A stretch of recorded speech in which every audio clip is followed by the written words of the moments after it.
So Gervonta Davis stops Mario Barrios in the 11th round to become the WBA regular light welterweight champion, whatever that means. Firstly, I apologise for the extremely late release of this video. I couldn't for the life of me find a copy of this fight until today. Seems I was a little bit too late to get to my trusty sites, and all the copies have been taken down, but nevertheless I had a watch of it today. So here's my take. Of course, as I just said, Gervonta Davis stopped Mario Barrios in the 11th round. I predicted that Davis would stop Barrios between 6 and 8 rounds. I specifically said that it would be the right hook that I could see catching Barrios as he pivots on the lead left leg. I felt that that is, of course, one of Davis's money punches, is the right hook from the southpaw stance. And from what I'd seen of Barrios, he had a bad habit, especially against another southpaw in Akhmedov. He had a bad habit of pivoting on that lead leg with so much distance, very little distance between him and his opponent. And I just thought that would be an opportunity for Davis that he just couldn't afford to miss, because it'd be an easy knockout. That prediction almost came to life, because Davis knocked down Barrios with a pretty sudden lead right hook in the 8th round. I saw the highlights of this fight and I thought, I look like a boxing god. I've just got a prediction spot on. But it wasn't the case. It wasn't meant to be, as Barrios got to his feet. But he was then knocked down again by a big left hand from Davis. Barrios, though, he managed to survive the round. And he had a little bit of a moment in the 9th round where he landed a kind of left hook / left cross on Davis. And it seemed to have momentarily buzzed Davis as he went back into the ropes. But the slow motion replay, closer inspection, it showed that Davis was he was able to roll with the punch and take the sting off by kind of shifting his weight backwards. Davis would pretty much spend the rest of the fight tattooing Barrios with solid punches. And with just over a minute left in the 11th round, Davis dropped Barrios with a left to the body. Very good shot. He's kind of a catch and counter style. Once Barrios got to his feet, Davis just threw a looping left hook. Barrios' legs kind of buckled and the referee jumped in to stop the fight. He had seen enough. Good stoppage, I think. Barrios, I don't think he was up on the scorecards. Hadn't really landed anything meaningful. And at this point, he was getting hit fairly regularly by Davis. Now, of course, those are the later rounds. They're really, I think this is going to be a short video, because from what I saw, there really isn't that much to talk about. And it is really based on the styles of the two guys.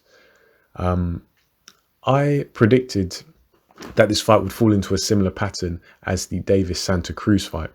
And I think it kind of did.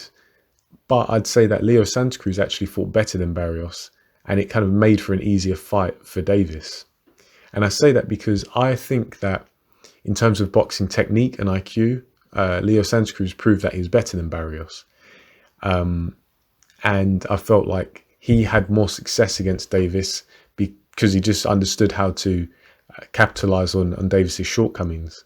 Whereas with Barrios and Davis, they're on a bit more of a similar level technically, especially at long range.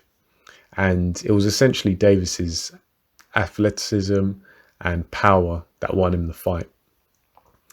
Don't get me wrong, there were some moments from both guys where they showed some wrinkles to their game, but it just wasn't enough. Neither guy really showed it enough for it to be considered a technical or a tactical bout.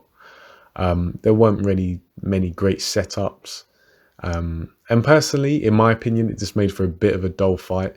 I'm not really one for guys who just kind of jump out of their guards and try and land these lightning bolt shots. I like to see some technicality and some boxing IQ and some good setups and good technique. So I had a much better time watching Vasily Lomachenko fight Nakatani, even though Nakatani was essentially like a human heavy bag.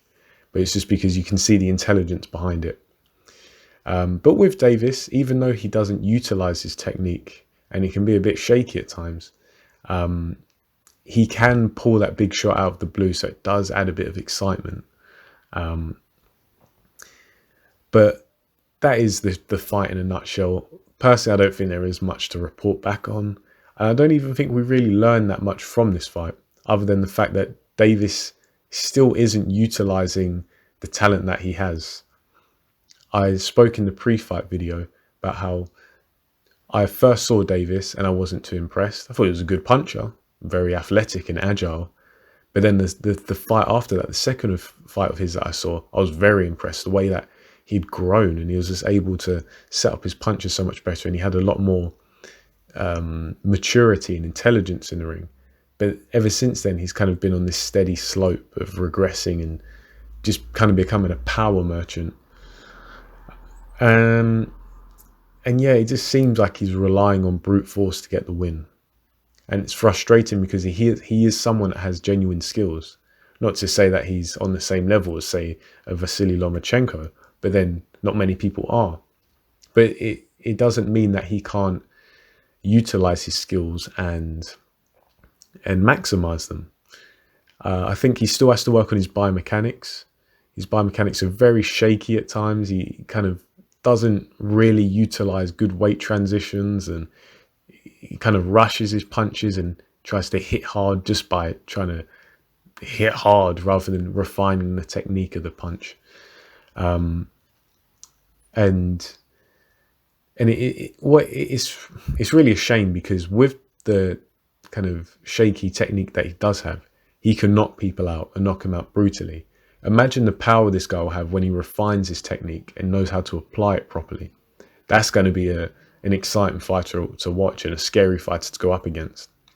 So, of course, it's going to be in his best interest to improve. And I think that against the like of a Barrios, he can get away with this kind of performance, who he can just out-muscle and out-power and just grind them down.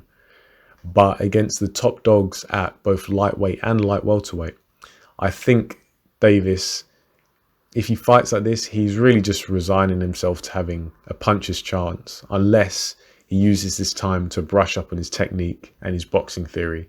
Because if he stays at, say, light welterweight, he's going to come up against the likes of Josh Taylor or Regis Prograis, if he wants to achieve anything, that is.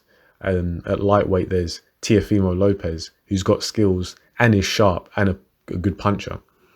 Then you have also Vasily Lomachenko at lightweight, who, yeah, he's a smaller guy and probably doesn't hit as hard, but he just has bags of skill and proves he can still knock people out and hurt them, even though it's not necessarily his forte. So yeah, Davis, if he wants to get to the top, of course he has to fight the best guys, but fighting the best guys isn't enough. You want to actually try and win and not just rely on a puncher's chance. So I'm interested to see who Tank will fight next. Got through Barrios, got his WBA regular belt, whatever that means. It's a trinket and it's not really highly regarded. Hopefully he uses it as a platform to fight one of the better guys at 140. I just hope that it's a worthwhile opponent. So yeah, that's my take on this fight. Let me know what you think in the comment section below. Let's have a discussion. It's all good. And if you like this video, like, comment, share, subscribe, all that good stuff. And thanks for listening, and I'll catch you in the next video.